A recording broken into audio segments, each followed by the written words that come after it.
Assalamualaikum warahmatullahi wabarakatuh. Selamat pagi kepada Bapak atau Ibu dosen serta teman-teman semua. Perkenalkan, kami dari kelas 1B Prodi D3 Kebidanan dari kelompok 3. Kami akan membahas secara singkat materi tentang KIPK atau komunikasi interpersonal dan konseling, dan selanjutnya kami akan menampilkan contoh video Ibu Nifas. Sebelum kami memulai video kami, saya akan memperkenalkan anggota-anggota kami. Saya Lydia Maria sebagai editing video dan pemateri.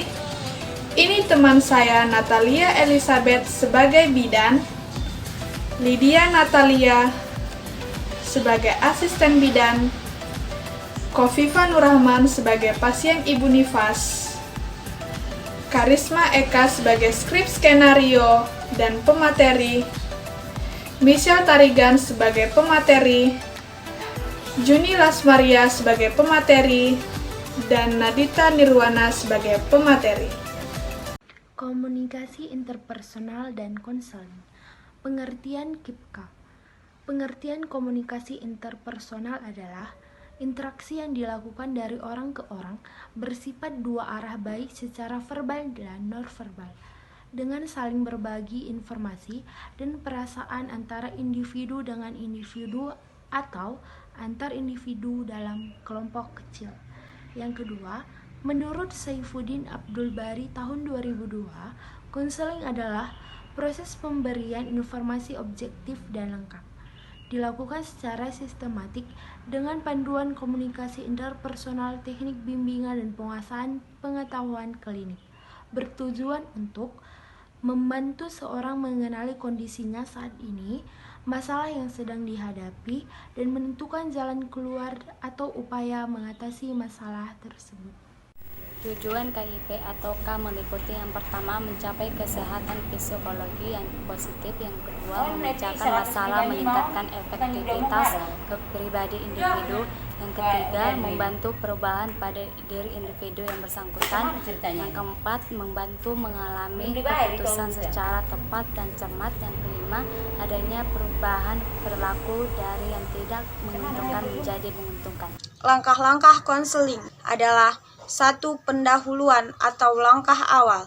Pada langkah awal, tugas bidan sebagai konselor. Sedangkan yang kedua adalah bagian inti atau pokok atau langkah inti, yaitu langkah yang menentukan apakah bantuan yang diberikan benar-benar sesuai dengan kebutuhan klien dan apakah konseling berhasil dengan baik. Langkah 3 yaitu bagian akhir atau langkah akhir. Langkah akhir merupakan penutupan dari pertemuan dan penetapan untuk pertemuan berikutnya. Teknik konseling yang dikemukakan oleh Gallen dan Leighton Meyer pada tahun 1987. Yang pertama, ada teknik Getter. G artinya greet, A artinya ask, T artinya tell, H artinya help, E artinya explain, dan yang terakhir ada R artinya refer or return visit. Teknik 17. Teknik ini tidak perlu dilakukan secara berurutan karena menyesuaikan dengan kebutuhan pasien. Sa yaitu sapa dan salam, T yaitu tanya, U yaitu uraikan, Tu yaitu bantu, J yaitu jelaskan, dan U merupakan kunjungan ulang. Selanjutnya kami akan menampilkan contoh video Ibu Nifas.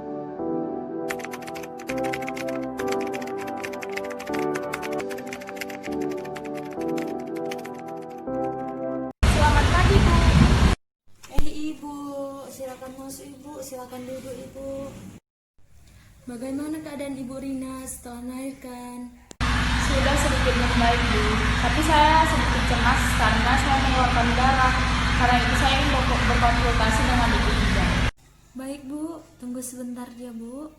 Saya panggilkan bidannya dulu. Baik, Bu. Silakan masuk. Permisi Ibu, di depan ada Ibu Rina. Ingin berkonsultasi Ibu dengan Ibu?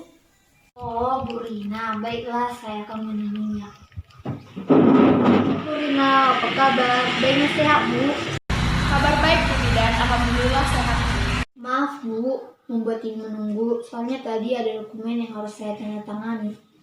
Ya, tidak apa-apa, Ibu. Ada yang bisa saya bantu, Bu? Begini, Bu Bidan.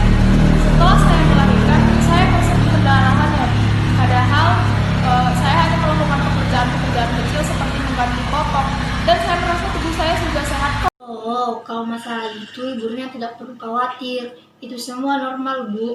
Apa ada kendala lain yang ibu rasakan? Seperti vagina nyeri, payudara juga nyeri, atau yang lainnya, Bu? Iya Bu, vagina saya nyeri ketika pipis dan juga ketika menyusui, payudara saya juga. Baiklah, saya akan menjelaskan satu persatu ya, Bu. Begini, Bu, setelah seorang ibu melahirkan bayi, maka akan ada masa nifas yang jangka waktunya yaitu 6 minggu. Di mana yang 6 minggu itu adalah proses pemulihan baik psikis ataupun fisik ibu.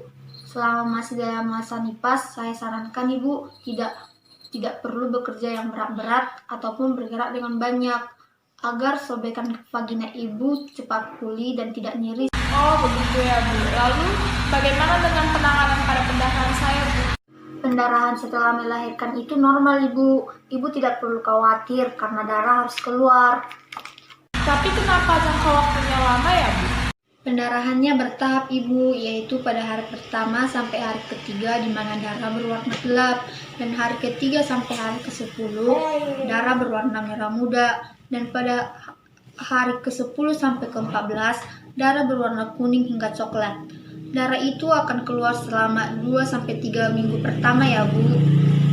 Oh begitu ya Bu Nidan. Saya kira saya menstruasi setelah melahirkan. Bukan menstruasi, Ibu, tapi memang begitulah masa nifas. Dan untuk kendala payudara nyeri, sebaiknya sebelum Ibu menyusui, payudaranya dikompres dengan air hangat ya, Bu, atau gunakan penyedot ASI saja jika Ibu tidak kuat menahan nyerinya. Iya Bu, saya sudah menggunakan penyedot ASI. Untung saja ASI saya lancar. Anak saya sangat kuat minum dan saya sangat tidak tahan dengan nyerinya. Maka bagus jika ASI Ibu lancar. Tetap jaga kesehatan ya, Bu. Konsumsi makanan sehat, banyak minum santan sama sayuran agar ASInya banyak dan berkualitas supaya si bayi sehat. Dan ingat, selama 6 minggu ke depan, Ibu harus banyak istirahat, bisa bergerak, tapi jangan terlalu banyak agar proses pemulihannya cepat selesai ya, Bu. Baik Bu Nidan, terima kasih atas penjelasannya. Kalau begitu saya permisi ya Bu. Sama-sama Ibu, mari saya antarkan. Baik Bu Nidan.